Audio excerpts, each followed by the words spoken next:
My husband of 7 years is really upset that I refused to quit my job to become a stay-at-home wife, but with how I was raised, I can't bring myself to trust any man that much. I, 30 female, love my husband, 30 male, and he's an amazing man, but we have flaws like everyone else. We both aged out of foster care and met at a youth fulfillment program, basically a work camp that helps kids with no families learn the fundamentals for living, finances, certificates, as needed. We were both 18 and stayed in contact after the program ended. He made it clear he liked me, but I was truly petrified of men at that point in my life due to past experiences and rejected him a bit harshly.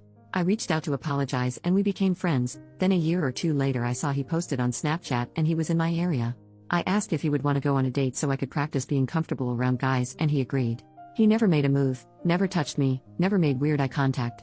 If I said no he didn't ask a second time, not even as a suggestion. We went on these platonic dates for months with nothing happening, and one day I asked for a hug and then asked for a kiss and he asked me to be his girlfriend. We got married a year after and our 7-year anniversary is around the corner. We agreed we would not even think about having kids until we were older since both of us were the product of young parents. We've really just only focused on getting by on using as little money as possible and saving up every dime to buy a house. Thankfully, we got our house a few months ago and we were both able to quit our second jobs and for the first time only work regular 9-to-5s. Yay! I've discovered I really like gardening and baking and I love having a real home. We have been discussing adding to our family by having a baby and I feel very ready to be a mom. Scared still, yes, but ready. But my husband brought up how sad I would be if I had to quit since I've worked so hard. I told him I had zero plans to quit. I would only take maternity leave. Plus my company allows maternal and paternal remote options for 1 year after birth, so I can just work from home if needed. I know it's a lot to do with a newborn but giving up the security of my paycheck is simply not an option. He told me this was what we worked for, to make our own perfect family opposite from what ours were like and I was blindsiding him by changing my plans and I told him no plan has changed, I can have a career and be a mom. Plenty of women do it. He doesn't have to quit his job to be a dad so why should I? He said it wouldn't work for a baby's needs and I told him okay, since I make more money than you do why don't you quit and I go back to work remotely after healing from birth. That way we have both hands on deck and we don't have a severe loss of income as I make $89,000 and he makes $52,000. He mentioned that if I trusted him fully this shouldn't be a problem. I told him I trust him but I don't trust our current economy, but I left out that I really do genuinely think quitting my job with no savings, wiped out by getting the house, and relying on a man is absolutely stupid. He had plans made previously with his parents and had to leave so we said we would pick the conversation back up when he gets home but he's very upset. Madder than I have ever seen him and I don't understand why he just assumed I would quit. Not only do I not understand it, but it makes me trust him a lot less than I did yesterday. I have a bad habit of running for the hills when problems come up and not gonna lie, this is making me really nervous. Thank you for reading all of this if you have. I'm open ears to what could be going through his mind or why he is thinking like this, really just doesn't seem logical to me.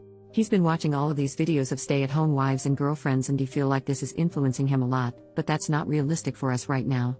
Relevant comments. Commenter, I think his childhood and upbringing trauma is playing into this a lot. This doesn't sound like a situation where he wants to control you like in some posts but more like a situation where he has idealized what a perfect family might look like and so he wants to give his children that. You two need to go to couples counseling for a while. Figure it out with a therapist to help intercede and help him understand. Financial security is important. Hold off getting pregnant until you guys have been in couples therapy for 6 months or so and have begun working towards some common ground. As for him going off to meet his parents, is it possible having them back in your lives is contributing to this need for a picture-perfect family? Just curious. OP, thank you for this comment. I've been thinking on it for most of the day now. The parents he went to see are foster parents, but there was some legal issues going on and they had to release guardianship. He lived with them from age 10 to 15 until ending up back at a group home and aging out but they always stayed in contact and he considers them as parents. But they never lost contact so I'm not sure if that would be it, but he didn't start seeing them in person again until 2 or 3 years ago.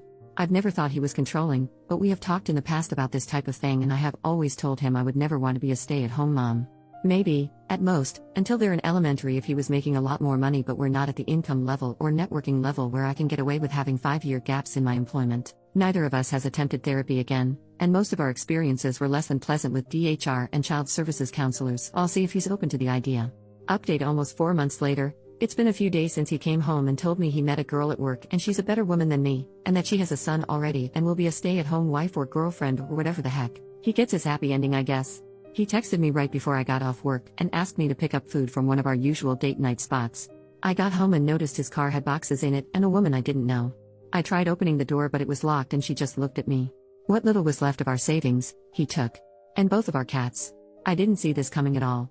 I haven't told any of my friends yet. His adoptive parents have been dropping me off food that I can't even force myself to eat. I haven't cried yet. I'm kind of still in shock. I wish I had a family to run to. But for now, the internet has to do. I haven't answered any of his calls or texts. He keeps trying to check in, ask if I'm okay. How the heck would I be okay? I never thought he would cheat.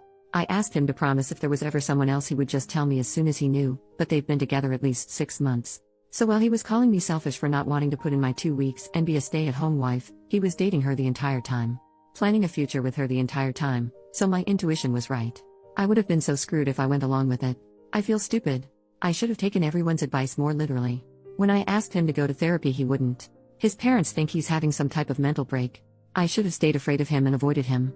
I should have chosen a better outcome for myself. I just feel like the same girl that no one wants to love anymore all over again. I know what he did isn't my fault. I know I could never stop him, and really, do I want a man who doesn't want me? Never. But that just doesn't stop it from hurting. Second update 10 days later. Really want to say thank you from the bottom of my heart to all of the people who reached out to me with well wishes. Especially other spouses who experienced similar. It helped so much more than you could ever know. There has been a few things that have happened, and honestly I'm exhausted in every way possible, so the input from folks has really been useful in organizing my thoughts and keeping an open mind. I couldn't help it, but for days I compared us and wondered what the heck he could have been thinking, until I realized she's a carbon copy of his biological mother, or at least the stories he heard about her since she died when he was 5. I hate that I feel bad for him still, even after what he's done, but we offered him support for his thoughts, we urged him to go to therapy, I even offered to pay for it myself, and he was too prideful. I lost both of my parents too, at an older age with even more core memories with them, so it wasn't a boat he was in alone. But he chose to act like it was and wallow in self-pity. He called me on our 7-year wedding anniversary, minutes after midnight, whispering apologies and saying he feels so guilty. I asked for what, and he just said, well, you know what we're going through. I told him, no, it's what you're doing. We are going through nothing. I was abandoned by my husband, exposed to God knows what while you were screwing her and coming back home to me. We were still making love like every single day, so I made sure he knew just how disgusting I thought he was. Then he got pissed and told me he only started cheating because I couldn't follow his lead. Sir, look where you led yourself. Our entire marriage I pushed him career-wise. Hell, the job he has right now I applied to on his behalf. Meanwhile, I'm pretty sure he doesn't, or didn't even know what my full job title is. I pushed him to reach out to the adoptive parents when he started getting family obsessed, but neither of us were ready for a kid. He went on about how I broke my promise first when I decided I didn't want to be a real mom by not quitting. That I was turning his adoptive parents against him because they are refusing to meet his new girlfriend. He blamed me again and then had the nerve to say that this could all be put on pause if I can learn how to make decisions that benefit a family and not myself. I asked point blank if he was insinuating that we could get back together if I quit my job. He told me, yes, I will always love you, but you make things more difficult than needed. I hung up and blocked him on everything. Spent the rest of the night hugging wine in the bathtub and wondering what the hell kind of person I had been sharing my heart with. The next day he went public with their relationship, posting a photo to Instagram, and most of our mutual friends reached out, with my closest friends commenting less than kind things on the photo. As it turns out, he and his new girlfriend have actually been together for 7, almost 8 months. She is 20, her son is around 2. I reached out to her ex, the father of her son, who she had left to be with my ex-husband. She moved out in the middle of the day and took their kids, so he was just as blindsided, if not more, than I was. We met up and went for a walk, stopped by a bar. Literally cried, laughed, hugged each other, sang songs way too loudly and sobbed in public like a lunatic, but it helped so much. We also made sure to exchange evidence for any court battles. I'm a little iffy towards him for now, considering that they had quite the age gap. She was 17 when they met and he was 26. He said she lied about her age and they met at a college party, and then next thing he knew she was pregnant. He gave her money for an abortion, but she came back with baby clothes instead, so he tried to do the right thing and moved her in with him. Also, she's not actually allergic to cats. She just hates them. She also was very aware he was married and has been to the house multiple times. He admitted he had cheated on her before their son had been born, while she was pregnant, but that she didn't tell him she knew until after she had moved out with their son. He said he was still texting her every day, not just about their son, but also about possibly working things out. He wants her back, but she seems to be head over heels for my husband, just like I was. I told him good luck, but yeah, not the direction I'm going in at all. This time he made his bed and he will lay in it for good. Our chances of reconciliation are 0. I have never accepted someone back into my life after a betrayal, and it won't start now. At first I wanted to make sure the divorce was going to be short and as simple as possible, even if it meant giving up some things, but after that conversation, I have decided I'm fighting tooth and nail for everything I can possibly get. I live in a no-fault divorce state, but my state does have special laws for adultery, can still sue for it here, and the divorce attorney I've consulted said it looks pretty good that I won't have to pay him alimony. He also told me to look into every single banking transaction in my accounts, as he did not think they got an apartment on his income without some extra cushion, aka my money, and he was right. Last year my ex-husband told me he got really into stock trading and if he could invest some of my money as well. Guess who was never doing any stock trading, and the screenshots he showed me were all fake or pulled from somewhere else, and he had been sending that money to his girlfriend or saving it for their new place. I've been pretty enraged since finding that out. He asked his adoptive parents to ask me to allow him visitation rights to see the cats, after he had to give them back once he realized his new girlfriend is allergic to them. I relayed that he needs to first run me my freaking money, and then take it up with the judge. I didn't think visitation was a real thing for pets, but according to my lawyer it very much is.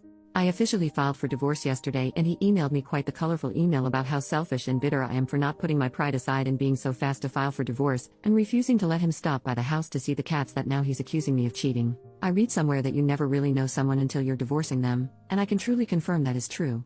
I felt like you guys deserved some sort of update considering how much support I was given. I can't share more details for now, but really thank you all again. OP makes another post a few months later. Went on my third date after filing for divorce from my husband. I was stupid and got married at 23. We met in a foster youth program. Long story short, I didn't want to be a stay-at-home mom since I was the breadwinner. He found someone younger and dumber who would. I had to pick up another job to make sure I'd be able to afford the house on my own, but when my regional lead for my main job heard about it, they gave me a promotion that actually cut down my work time and gives me more money. I still kept the second job. It keeps my mind busy. Most of my work days were spent in collars and heels, but the side job is an overpriced membership-only gym that I definitely can't afford without my employee discount lol. I've had a few guys approach me since I filed the divorce paperwork, but I just wasn't feeling up to it. And even though I stopped wearing my ring the day he moved out, I still felt guilty. Like I was betraying him. He was the only man I've ever been with, so spending a decade learning everything about one person, and now having to switch gears is really damn hard. But one of the guys I see often at the gym asked if I'd be his date to a seminar he's sponsoring. I said no at first, and he accepted the no very gracefully. I saw him a few days later, sparked up some conversation, and asked if maybe we could try a lunch date, just us first. I was fully prepared for him to tell me nope, you're too late, but he instead canceled the plans he had already made. We met up a few hours later, and honestly my face hurt from laughing and smiling so much. He's a pretty charming man and has a lot of random knowledge about safari animals that gives me the same comfort that watching animal documentaries does. He asked me out for a dinner date the next day, and when he let me know he was in my neighborhood earlier that day, I asked if he wanted to stop by and grab a breakfast sandwich before I left for work. I have a 9-year-old cat who hates like 99% of people, but she loved him and even let him touch her belly. He dropped me off lunch at work and we met up for dinner, and ever since we've been texting almost nonstop. I've never felt this comfortable with someone so quickly in my life. It's scary, but I've already told him that we're separated. I haven't told him the nitty-gritty details, just that it didn't work out and we outgrew each other. But the seminar was this past weekend and I went as his date. It was a great night. I tried champagne for the first time, had the best conversations with some of his associates, and did a little professional networking too. The tomboy teenage girl I used to be would never believe this crap lol, but more than anything I'm grateful for the support of my friends, who got me through the tough nights so I could make it to the good ones.